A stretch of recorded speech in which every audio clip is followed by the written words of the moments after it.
Hello everyone, जय हिंद, नमस्कार। आज है 15 अगस्त, तो सबसे पहले आप सभी को इंडिपेंडेंस डे की हार्दिक शुभकामनाएं। आज हम डिस्कस करेंगे 15 अगस्त के इंपॉर्टेंट करंट अफेयर के क्वेश्चंस। प्रीवियस क्लास में हमने देखे थे कि न्यूजीलैंड से संबंधित दुर्लभ ब्लू पिंक गिल मशरूम ये खोजा गया है तेलंगाना में। स्वतंत्रता दिवस से पहले राजस्थान और मेघालय की बॉर्डर पर बीएसएफ के द्वारा ऑपरेशन अलर्ट की शुरुआत की गई।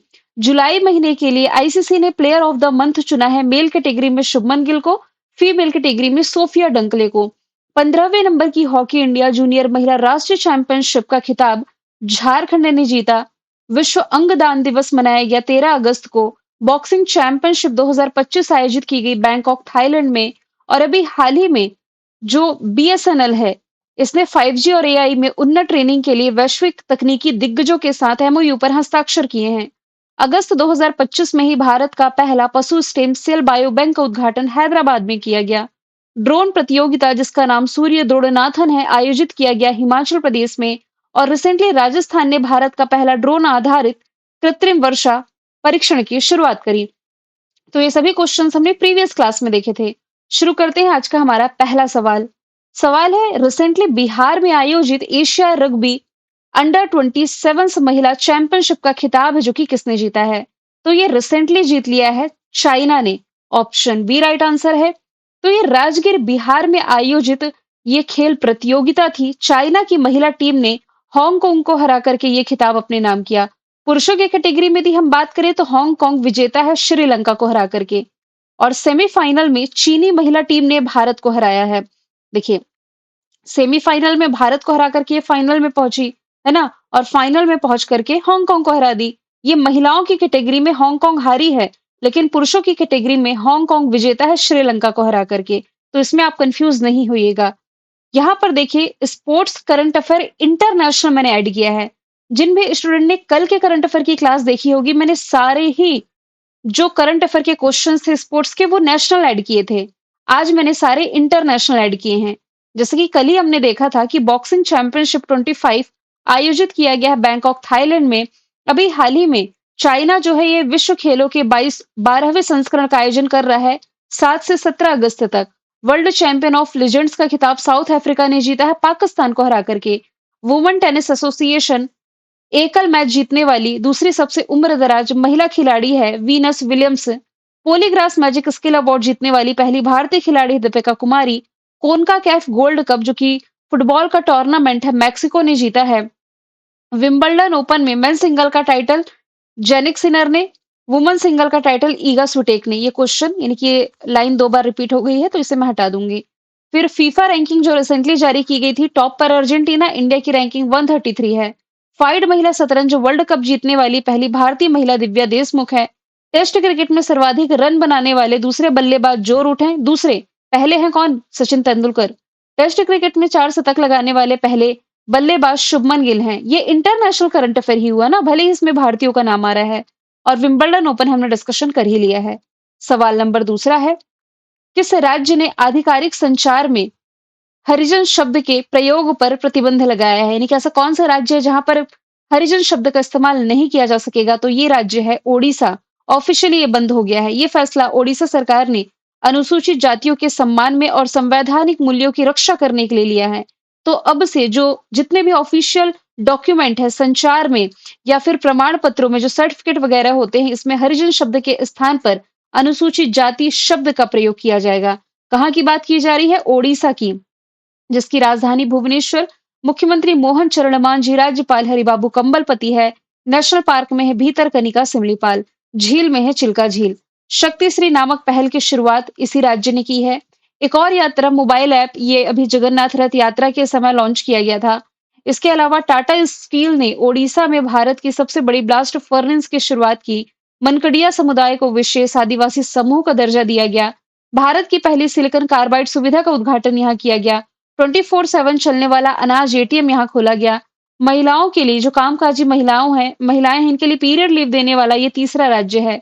राज्य के तटीय गांवों को यूनेस्को के द्वारा सुनामी रेडी के रूप में मान्यता दी गई।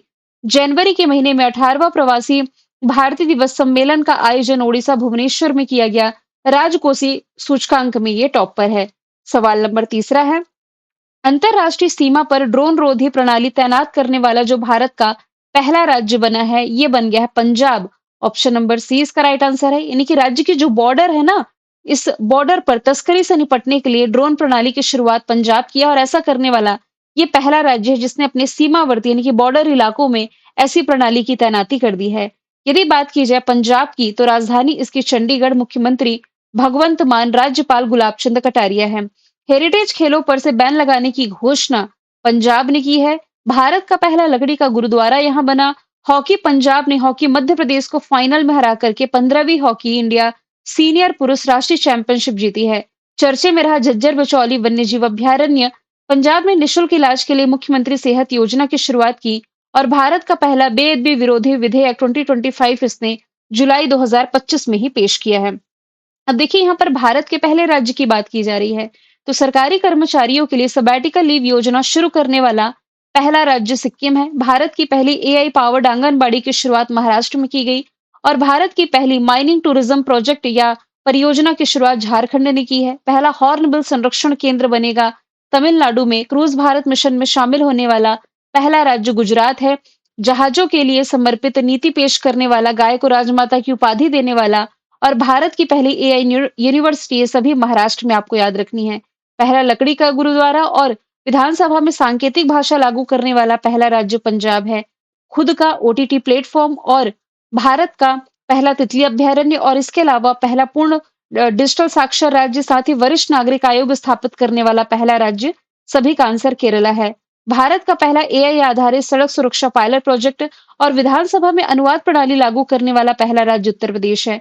जैविक खेती लागू करने वाला पहला राज्य सिक्किम, मृत्यु का अधिकार लागू करने वाला पहला राज्य कर्नाटका, गौ अभ्यारण्य स्थापित करने वाला पहला राज्य मध्य प्रदेश, ड्रोन पॉलिसी लागू करने वाला पहला राज्य हिमाचल प्रदेश, यूसीसी लागू करने वाला पहला राज्य उत्तराखंड और अनुसूचित जाति के आरक्षण में वर्गीकरण लागू करने वाला पहला राज्य हो जाएगा तेलंगाना। सवाल नंबर चौथा है, किसे ओडिशा राज्य ने हथकरघा उद्योग के ब्रांड एम्बेसडर के रूप में नियुक्त किया है? तो आंसर इसका हो जाएगा माफ कीजिएगा, माधुरी दीक्षित। ऑप्शन नंबर 20 का राइट आंसर है। ओडिशा ने माधुरी दीक्षित, जो बॉलीवुड अभिनेत्री है, इन्हें हथकरघा यानी कि हैंडलूम ब्रांड एम्बेसडर नियुक्त कर दिया है, जिसका उद्देश्य यूनिटी के माध्यम से पारंपरिक वस्त्रों के वैश्विक पहचान को बढ़ावा देना है। यहाँ पर सारा तेंदुलकर और विद्या बालन, पंकज त्रिपाठी, इनकी कहीं ना कहीं नियुक्ति की गई है। इसके अलावा चलिए ब्रांड एम्बेसडर वाली ही स्लाइड हम देख लेते हैं। Online food delivery platform Zomato के ब्रांड एम्बेसडर शाहरुख खान बने।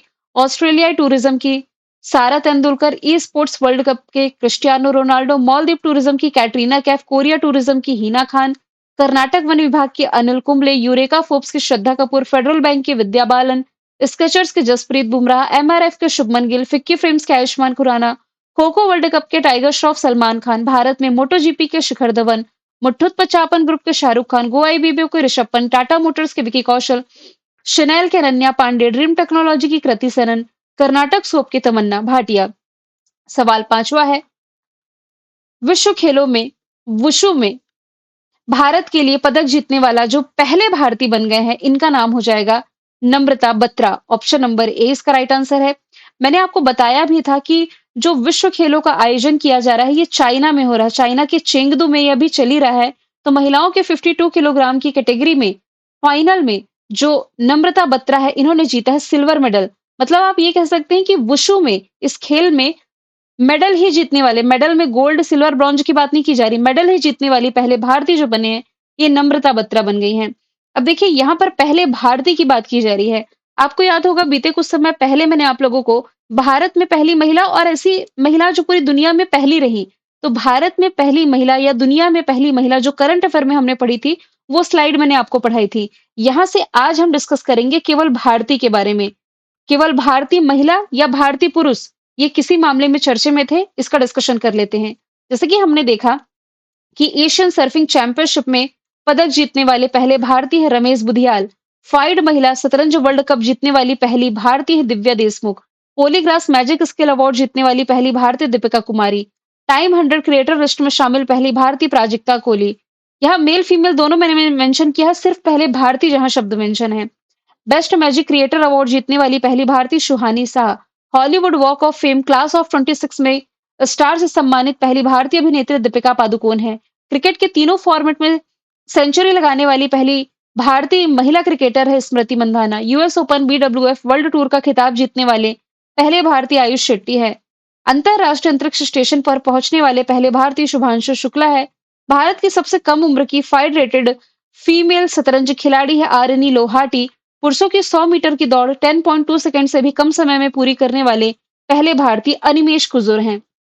सवाल छठवा है, सितंबर के महीने में यानी कि आने वाला जो महीना है इसमें यूनाइटेड नेशन जनरल असेंबली की 80वीं क्रम की बैठक होगी। इसमें किस देश ने फिलिस्तीन को औपचारिक रूप से मान्यता देने की घोषणा की? तो ऐसी घोषणा अभी हाल ही में ऑस्ट्रेलिया कर चुका है कि अगले महीने एक विदेश नीति के तहत बड़ा बदलाव कर रहा है। बदलाव के तहत यूनाइटेड नेशन जनरल असेंबली की बैठक के दौरान फिलिस्तीन को यह स्वतंत्र राज्य के रूप में मान्यता दे देगा। इसका उद्देश्य है दो राष्ट्र समाधान के लिए अंतरराष्ट्रीय समर्थन को बढ़ावा देना, गाजा में युद्ध विराम को इनकरेज करना और बंधकों की रिहाई को आगे बढ़ाना। यदि बात की जाए ऑस्ट्रेलिया की तो capital Canberra, currency dollar, prime minister दोबारा से एंथनी एल्बनीज बने हैं। ऑस्ट्रेलिया के चारों तरफ आपको पानी दिखाई दे रहा होगा। चारों तरफ पानी से घिरा हुआ क्षेत्र है, इसलिए इसे द्वीपीय महाद्वीप के नाम से जाना जाता है। 16 वर्ष से कम उम्र के सभी बच्चों के लिए यहाँ सोशल मीडिया का उपयोग बैन किया गया। इस सोशल मीडिया में आपका यूट्यूब भी शामिल है। इसके अलावा आईवीएफ का उपयोग करके पहला कंगारू भ्रूण का सफलतापूर्वक यहाँ बनाया गया है। भारत ऑस्ट्रेलिया के बीच ऑस्ट्रा हिंद अभ्यास रही। ऑस्ट्रेलिया की डेक्कन यूनिवर्सिटी और वोलोंगोंग यूनिवर्सिटी ये गुजरात की गिफ्ट सिटी यानी कि Gujarat international finance tech city में अपना ब्रांच ओपन कर रही है। पिच ब्लैक अभ्यास इसने होस्ट किया। मोनास यूनिवर्सिटी के शोधकर्ताओं ने पहली बायोनिक आंख डेवलप करी है। चर्चे में रहा राइट टू डिस्कनेक्ट कानून आप इसी देश से रिलेट कर सकते हैं। जर्मनी दुनिया की पहली हाइड्रोजन ट्रेन यहीं चलाई गई। विश्व खुशहाली सूचकांक में लगातार टॉप पर बना हुआ है फिनलैंड। 2025 में आपको इंडिया की रैंक बताना है। स्लोवाकिया जो कि एक यूरोपियन कंट्री है, इसके साथ भारत ने पहली बार रक्षा समझौते पर हस्ताक्षर कर लिए हैं। सवाल सातवां है, केंद्रीय स्वास्थ्य मंत्रालय द्वारा जारी किए गए भारत के पहले राज्य स्वास्थ्य नियामक उत्कृष्टता सूचकांक का नाम क्या है? तो इसे नाम दिया गया है श्रेष्ठ। ऑप्शन नंबर 20 का राइट आंसर है। केंद्रीय स्वास्थ्य मंत्रालय ने 12 अगस्त 2025 को श्रेष्ठ, जिसकी फुल फॉर्म बनती है state health regulatory excellence index, ये है श्रेष्ठ की फुल फॉर्म। और ये भारत के सार्वजनिक स्वास्थ्य प्रशासन में एक महत्वपूर्ण उपलब्धि है। ये देश की अपनी तरह की पहली राष्ट्रीय पहल है जिसका उद्देश्य है एक ट्रांसपेरेंसी आप कह सकते हैं, पारदर्शी और डेटा आधारित ढांचे के माध्यम से राज्य स्तरीय दवा नियामक प्रणालियों का मूल्यांकन करना और इसे और भी मजबूती प्रदान करना है। आपको ये बताना है कि केंद्रीय स्वास्थ्य मंत्रालय अभी संभाले कौन हुए हैं।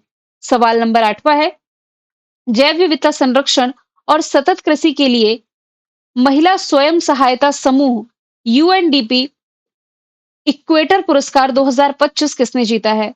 तो ये रिसेंटली जीत लिया है बीबी फातिमा ने। ऑप्शन नंबर ए इसका राइट आंसर है। मतलब कि स्वयं सहायता समूह की बात की जा रही है, सेल्फ हेल्प ग्रुप जो है महिलाओं का, इसकी बात की जा रही है। धारवाड़ जिले के कुंदगोल तालुका के तीर्था गांव की ये जो फातिमा बीबी महिला स्वयं सहायता समूह है, किसी महिला का नाम नहीं है, ये ग्रुप का नाम है, जो महिलाओं का सेल्फ हेल्प ग्रुप है इसका नाम है। तो यूएनडीपी द्वारा इसे इक्वेटर पुरस्कार प्रदान किया जाएगा, जिसे अक्सर जैव विविधता संरक्षण का नोबेल पुरस्कार कहा जाता है। ये जो सम्मान है ये पर्यावरण अनुकूल कृषि के लिए, सामुदायिक बीज बैंकिंग के लिए, बाजरा संवर्धन और महिलाओं के लिए, या आप कह सकते हैं महिलाओं के नेतृत्व वाली ग्रामीण उद्यमिता में उनके अग्रणी कार्यों को सम्मानित करता है। यूएनडीपी ही अवार्ड देगा और किस पर्पज से देता है ऑलरेडी मैं बता चुकी हूँ। पुरस्कार राशि के रूप में से $10,000 प्रदान किए जाएंगे। लगभग इंडियन करेंसी में देखें तो 8.5 लाख रुपीस। बीते समय में कुछ अवार्ड्स का हमने डिस्कशन किया, जैसे कि लोकमान्य तिलक नितिन जयराम गडकरी जी को मिला, pen translate award Geetanjali Shri को, कलिंगा रत्न अवार्ड धर्मेंद्र प्रधान को, pen printer award Leila Aboulela को, चिधा रविंद्रन अवार्ड शरण कुमार लिम्बाले को, रशिया का दोस्तोवस्की अवार्ड जावेद अख्तर के नाम, फ्रेंड्स डॉरिंगटन सेंट मास्टर पुरस्कार पाने वाले पहले भारतीय सुदर्शन पटनायक है, सरस्वती सम्मान भद्रेश दास को, ज्ञानपीठ सम्मान विनोद कुमार शुक्ल को, एबल प्राइज मशाकी कासीवारा को, स्टॉकहोम जल पुरस्कार गुंटर ब्लोशल को, प्रिजर पुरस्कार लियो जियाकुन को, प्रवासी भारतीय सम्मान डॉक्टर सैयद अनवर खुर्शीद को, लता दीनानाथ मंगेशकर अवार्ड कुमार मंगलम बिरला को, ह्यूमैनिटेरियन अवार्ड सोनू सूद को, वर्ल्ड फूड अवार्ड मिला है मारी एंगला हंगरिया को, जो कि ब्राजील से बिलोंग करती हैं। सवाल नंबर 9 है, 13 अगस्त 2025 को ताइवान में एक तूफान आया, इसका नाम क्या था? तो अगस्त की ही न्यूज़ है। अभी 13 अगस्त को जो ताइवान है एशियाई कंट्री, ये तूफान पोडुल की चपेट में रहा था। इसने ताइवान में 178 किलोमीटर प्रति घंटे की रफ्तार से तबाही मचाई है। राष्ट्रीय अग्निशमन एजेंसी के अनुसार इसमें एक व्यक्ति लापता है, 33 लोग घायल हुए हैं। आंकड़े कहते हैं कि लगभग 73 से ज़्यादा जो निवासी हैं, इन्हें सुरक्षित स्थानों तक पहुँचा दिया गया है और यहाँ पर बिजली डिस्कनेक्ट होने के कारण 1 लाख से अधिक घर प्रभावित हुए हैं।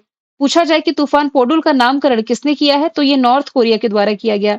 अब बीते लगभग 1 साल में जितने भी मैंने आपको तूफान, चक्रवात पढ़ाए हैं, साइक्लोन पढ़ाए हैं, इसके मिलने-जुलने वाले कुछ करंट अफेयर के फैक्ट मैंने ऐड किए हैं। जैसे आप रिलेट करें ना, तो बंगाल की खाड़ी में अभी रेमल तूफान उठा था। ये बंगाल के तटों से टकराया था। मार्च 2025 में ऑस्ट्रेलिया में आए उष्णकटिबंधीय चक्रवात का नाम अल्फ्रेड है, जिसने कि यहाँ भारी तबाही मचाई। भारत में तो हम इसे तूफान ही कहते हैं, चक्रवात ही कहते हैं। जापान साइड आएगा तो टाइफून कहा जाएगा, फिर यही ऑस्ट्रेलिया साइड आएगा तो विली विली कह दिया जाता है इसे। तो बस नाम अलग-अलग है सेम चीज़। अंडमान सागर में निर्मित हो रहा जो चक्रवात है, इसका नाम शक्ति किया गया। नामकरण किया श्रीलंका ने। भारत ने तूफान यागी से जो प्रभावित देश थे, कौन-कौन से देश प्रभावित थे? Myanmar, Laos, Vietnam. तो यहाँ हेल्प करने के लिए भारत ने ऑपरेशन सद्भाव चलाया था। फिर चर्चे में रहा टाइफून क्रेथॉन नाम का जो तूफान है, ये ताइवान में आया था। बंगाल की खाड़ी में उठा जो चक्रवात है, दाना, इसका नामकरण कतर ने किया और ये एग्जाम में पूछा गया था। भारत ने राफेल तूफान के बाद किस देश को मानवीय सहायता भेजी थी? इस साल का करंट अफेयर है, क्यूबा से आपको रिलेट करना है। सवाल नंबर 10वां है, विभाजन विभीषिका स्मृति दिवस ये हर साल 14 अगस्त को मनाया जाता है, यानी कि कल मनाया गया। तो भारत सरकार ने किस वर्ष इस दिवस को मनाए जाने का निर्णय लिया था? तो आंसर इसका हो जाएगा वर्ष 2021 से ये दिन मनाया जा रहा है। विभाजन विभीषिका स्मृति दिवस, क्योंकि स्वतंत्रता मिली 15 अगस्त को, एक दिन पहले विभाजन हुआ।